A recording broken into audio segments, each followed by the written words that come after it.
Hi, Samantha Richards here. I'm actually just about to head out the door to do some exercise.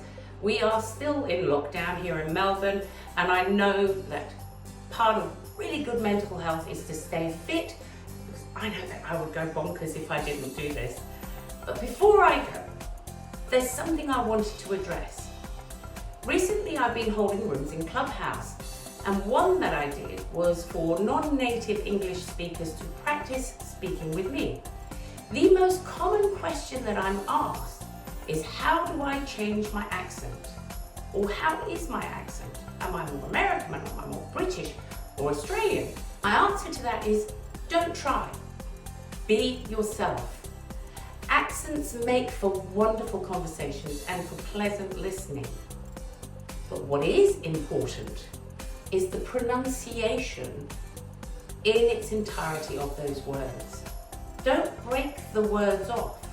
For example, you would say British, not British.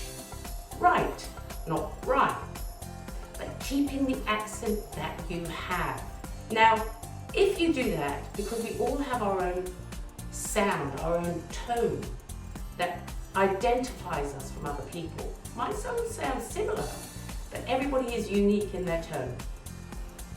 Keep that tone, keep your accent, pronounce the words in their entirety, and I promise you, no one will ever misinterpret what you're saying.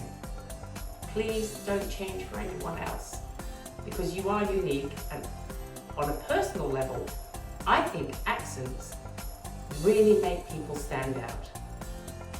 Until next time, I'm off now. Take care. Bye.